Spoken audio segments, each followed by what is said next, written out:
Hello, everyone. My name is Kameron Redford, and today we're going to be talking about Ramadan, time for Muslim prayer and fasting. Let's get started, shall we? All right, so let's go to the first slide here. Okay, so just for a brief synopsis, for those who aren't familiar with Ramadan at all, I know I sure wasn't, but as you can see here on the slide, it is a particular part of the month on the Islamic calendar, generally following a part of the lunar cycle, where it's a crescent moon, where again, worldwide Muslims will get into a sort of a time of fasting, a time of prayer, uh, in order to celebrate some of the first revelations that Muhammad the prophet received from God. Again, this is one of the more important parts of Muslim religion and worship, as it's considered, as you can see on the slide here, one of the five pillars of Islam. Again, this is generally practiced for about a month. Depending on the time of the month, it kind of varies since it does follow the lunar cycle. As you can see here on the slide, 29 to 30 days of fasting and prayer.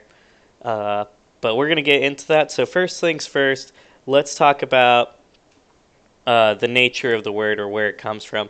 What does Ramadan originally mean? Well, again, it refers to the ninth month of the Muslim year, as you can see here from the quotes. Uh, it was originally Ramadan originally means like the hot month or be burnt or scorched. Because when it was first practiced, we can assume from this, based on again, it is a lunar month, so the time that the crescent moon was seen when it was first practiced during the first revelation from Muhammad, it was probably a hotter month. We can assume this was the summertime. But again, since it changes every month, since the lunar cycle is a little bit different, and the Earth's rotation and the moon's rotation, yada yada, uh, we're going to be seeing this on different months, which we'll get to in a little bit here. So let's talk about history. Again, we kind of talked about this a little bit, but what's so important about Ramadan and its a historical setting is when the prophet was praying and trying to receive revelation for his people. Muhammad received a set of revelations that turned into the Quran, that how to lead the Muslim people to worship God and continue to live better lives. One of those revelations that we can read specifically from the Quran is the month of Ramadan is that in which was revealed the Quran's guidance for the people, clear proofs and guidance and criterion. So whoever cites it, the new month, let him fast it.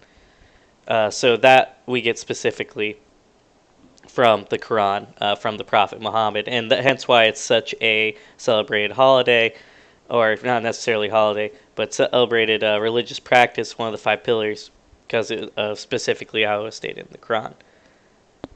All right, let's talk about important dates next, as it did have a beginning. It has a beginning and end, and it's a bit of a frequency. So I've mentioned this a few times, but as you can see here, uh, since it is observed, as we saw in the scripture, based on whenever they see the crescent moon, it has been observed on these days you see to the right.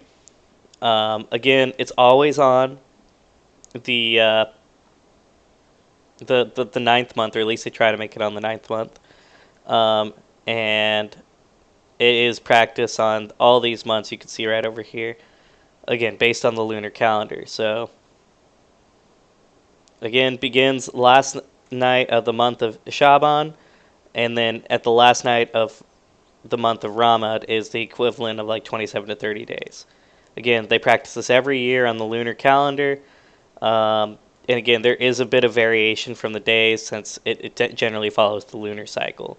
But they do try to predict it out, as you can see here towards the right, as far as they can, so they can be ready to practice this, as this is a pretty intense fast since it happens over the period of 27 to 30 days. So again, let's talk about the routine a little bit and its religious significance here, as the fact that they have 5 separate prayers that are specifically done on Ramadan. But before they do that, they do generally start off with like a small meal, about 4:30 a.m. you could say, also called the sahur. and then they begin fasting from food and drink. This is when the first prayer begins, also known as the Fajr. And then during the beginning of the afternoon and the latter end of the afternoon, you can see they have their second and third prayers. Uh, Again, these are all very uh, rote prayers that are practiced, and they're very important and significant to the culture of the Muslims.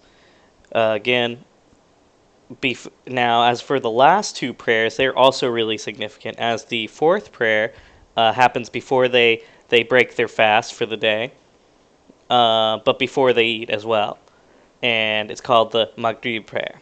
And at this point, they have their meal, which generally the Prophet Muhammad suggested that it might be a meal of dates would be the best, but other meals can be used. Again, they have this dinner, and then they go to their places of worship, usually a mosque, and offer their final prayer, the Isha prayer. And this one's particularly nice, awesome prayer, because at least from what I saw from my research, because they will end up going through and reciting the Quran, which this could probably take up to a 20 to 30-minute process of a very lengthy prayer that is very sacred to their culture. And again, the congregation ends up usually reciting the Quran at this point, and it's called the Tarweeh prayer, which is offered voluntarily at this point. So there can be potentially like up to 6 prayers at this, which is really cool.